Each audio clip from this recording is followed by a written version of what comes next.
Today, we're going to be going over and showing you how to install the Curt Trailer Hitch Receiver here on a 2021 Hyundai Tucson.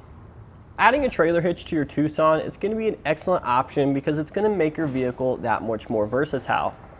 Now, we can obviously use our trailer hitch for towing, but if we wanted to hit the trails or free up some space inside the vehicle for those long car trips, we could certainly attach either a hitch-mounted bike rack or hitch-mounted cargo carrier. So in regards to towing, our trailer hitch here has a Class 3 rating. That's going to provide us with a 3,500 pound gross trailer weight rating. That's the amount we can pull outward on the receiver tube. It also has a 525 pound tow weight rating, which is going to be the downward force on the receiver tube. Now, keep in mind these capacities are for the hitch only. The vehicle is probably going to be rated separately. Therefore, we need to verify the capacity in the owner's manual for the vehicle and then abide by the lower of the two rated components. You'll be happy to know that because we have the larger 2-inch by 2-inch receiver tube opening here, you're going to have plenty of hitch mounted accessories to choose from, such as bike racks and cargo carriers. We have a great selection here at eTrailer. I definitely recommend you guys check out. If we take a closer look at the trailer hitch receiver tube, on the side here you're going to see our standard 5/8 inch diameter hitch pin hole. That'll easily accept our standard 5/8 inch diameter hitch pin and clip. Keep in mind that's going to be sold separately. Most bike racks and cargo carriers, however, come with their own. And then on the bottom of the receiver tube, we have our safety chain tabs. Those are going to work great with both the S-style hooks and the larger clevis hooks. Now, the majority of it, especially the cross tube, is going to be hidden behind our bumper here, so it's going to give us a great overall factory-like appearance. And what we can see has a nice black powder-coated finish, which again helps it blend in with the vehicle more. It's also going to do a great job of help protecting our hitch from rust and corrosion, being that it is on the underside of our vehicle. Now we have a couple of measurements that are going to help you guys when you're selecting your hitch mounted accessories.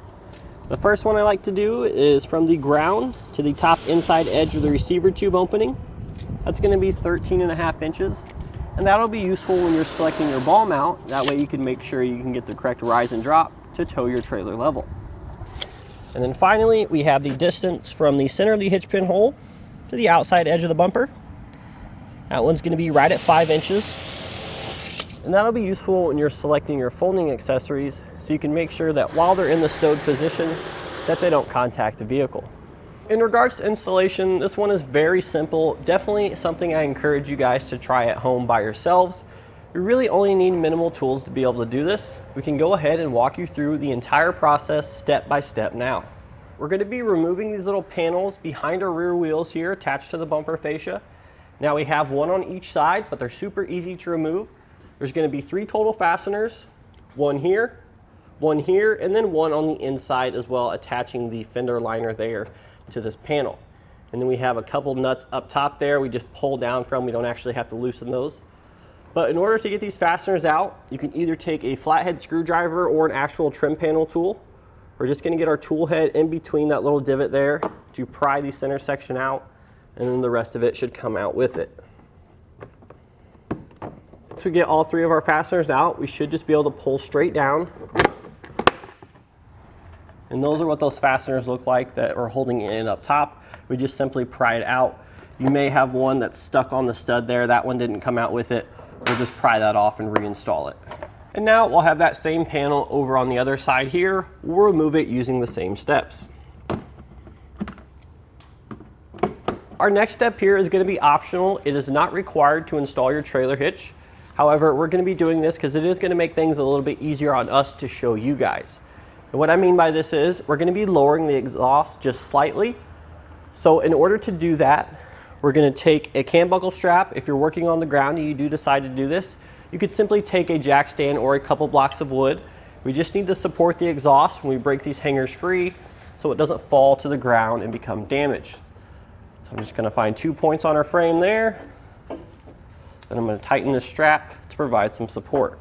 We have 2 rubber isolators. There's one on the driver and there's one on the passenger side. This is what the one looks like over on the driver's side. So basically, we're just going to be removing this metal hanger from the rubber isolator. This is going to give us more room to work to get our hitch up into position. So in order to do this, we'll simply spray down that metal hanger, try to get it in between the isolator there. And then we'll either take a pry bar or an exhaust hanger removal tool And we'll simply slide that metal prong from outside the rubber bushing.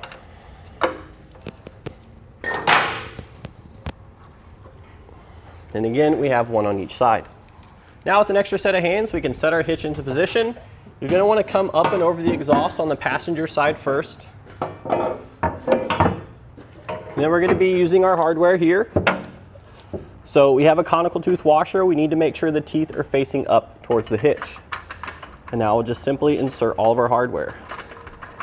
We have 2 holes on the bottom and 2 on the side for each side of the vehicle.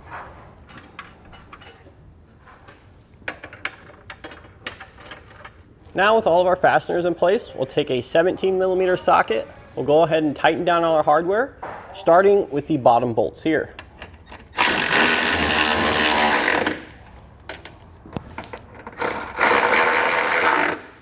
Then we can move up to the side ones.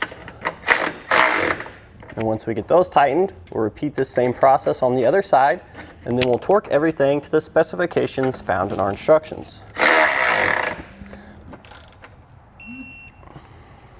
So now all that's left to do is to raise our exhaust back up into position, reinstall our 2 side panels, and that's going to do it today for our look and installation of the Curt Trailer Hitch Receiver here on a 2021 Hyundai Tucson.